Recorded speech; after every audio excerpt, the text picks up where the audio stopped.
So hey guys, welcome and welcome back to the channel. So in this video we are gonna study till 4 am.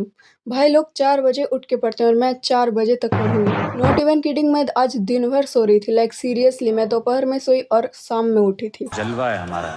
तो अभी फिलहाल 11:30 बज गए थे रात के। तो या व्हाई नॉट टू स्टडी, क्योंकि वो तो मैंने की नहीं है दिन भर। सो आई स्टार्टेड रिवाइजिंग मेरे इंग्लिश के नोट्स, क्योंकि भाई लिटरली मेरे कल एग्ज़ाम है और मैंने अभी तक पूरी तरह से एक चैप्टर भी कंप्लीट नहीं किया है। और एग्ज़ाम में मेरे फर्स्ट फ्लाइट के फर्स्ट चैप्टर आ रहे हैं, जिसमें दोनों पोएम भी।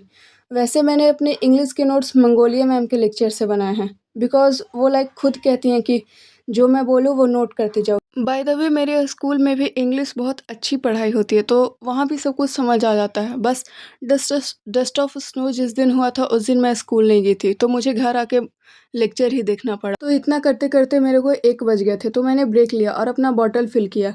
भाई साहब, आजकल इतनी गर्मी हो रही है कि मैं क्या ही बताऊँ। लाइक दिमाग ख़राब हो चुका है। एनीवेज, तो यहाँ पे मेरा इंग्लिश कंप्लीट ही हो चुका था और अब मैं ग्रामर भगवान के भरोसे छोड़ के जाऊँगी। तो मैं यहाँ पे फिर ज्योग्राफी करने बैठ गई थी, क्योंकि हमारे एग्ज़ाम में फर्स्ट चैप्टर आ रहा है और उसमें भी लैंड रिसोर्स है। वैसे हमारे ज्योग्राफी के टीचर इतने लॉजिकल क्वेश्चन देते हैं कि मैं क्या ही बताऊँ। इस और मैंने एनसीईआरटी अभी तक रीड भी नहीं किया था, तो मैंने सोचा एनसीईआरटी भी रीड कर लेते हैं, क्योंकि क्या पता कहाँ से क्वेश्चन दे दे। तो मैं यहाँ पे NCERT line by line read कर रही थी और इसमें मुझे इतनी सारी प्रॉब्लम्स आ रहे थे कि मैं क्या ही बताऊँ। तो फिर मैं अच्छे से एक-एक करके क्लियर कर रही थी उसे, क्योंकि मैं नहीं चाहती कि मेरे एमटी फर्स्ट में ही गंदे मार्क्स आए। और मेरा ज्योग्राफी पहले से पढ़ा हुआ था, बस मुझे एनसीईआरटी एक बार रीड करनी थी। तो इतना करते-करते मेरे को भाई साहब तगड़ी वाली नींद आने लगी थी।